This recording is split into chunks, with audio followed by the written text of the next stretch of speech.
Bonjour. Le bulletin missionnaire du 9 novembre 2024 nous vient de l'Arizona, États-Unis d'Amérique. Le titre est « L'attente de la communion ». Sous le vaste ciel de l'Arizona, entouré par la paisible étendue de la réserve Navarro, le cœur de Trina s'est rempli d'espoir lorsqu'elle a entendu la nouvelle tant attendue, une église adventiste du 7e jour ouvrait ses portes à Page, en Arizona. Pendant 20 ans, elle a attendu avec impatience de pouvoir communier, un rituel cher à sa foi.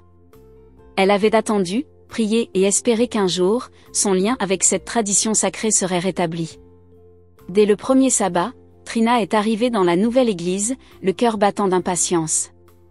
Après le sermon, elle s'est approchée du pasteur James avec un profond désir dans la voix. « Je n'ai pas communié depuis plus de 20 ans. Quand pourrons-nous communier ?»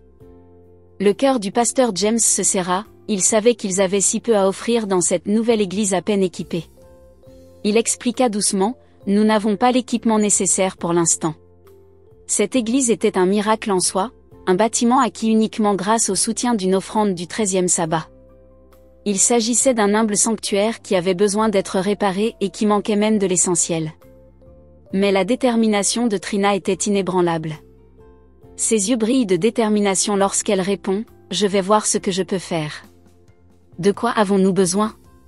Touché par son empressement, le pasteur James a indiqué qu'ils avaient besoin de bassins pour la cérémonie du lavement des pieds. Sans hésiter, Trina promet, « Lorsque je recevrai mon prochain chèque de la sécurité sociale, j'irai au magasin acheter des bassins. » Fidèle à sa parole, elle se rendit au magasin, acheta toutes les bassines en plastique blanc en rayon et les apporta à l'église le sabbat suivant. Souriante, elle les a tendues à Nancy, la femme du pasteur, en disant, « En voici quelques-unes, et je vous en donnerai d'autres quand je recevrai mon prochain chèque. » C'est ainsi que, mois après mois, la générosité de Trina s'est manifestée. Elle achetait fidèlement d'autres bassins, utilisant même parfois la pension de son mari pour l'aider.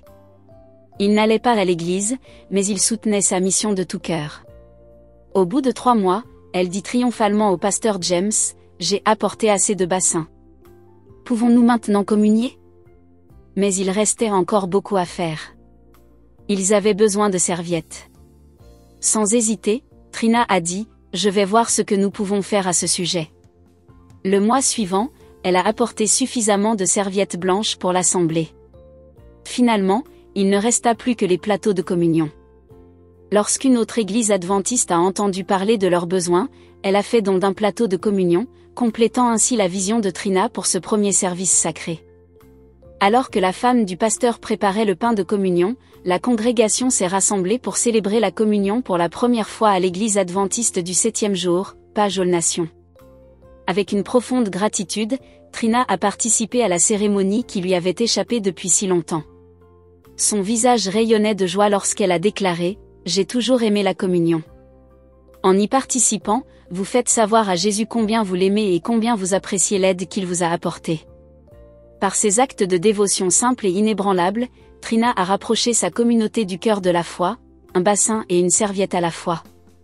Merci pour votre offrande du 13e sabbat 2011 qui a permis de planter l'église adventiste du 7e jour, Page aux Nations, où cette histoire s'est déroulée. Merci de planifier une généreuse offrande du 13e sabbat ce trimestre pour favoriser la propagation de l'Évangile dans la division de l'Amérique du Nord.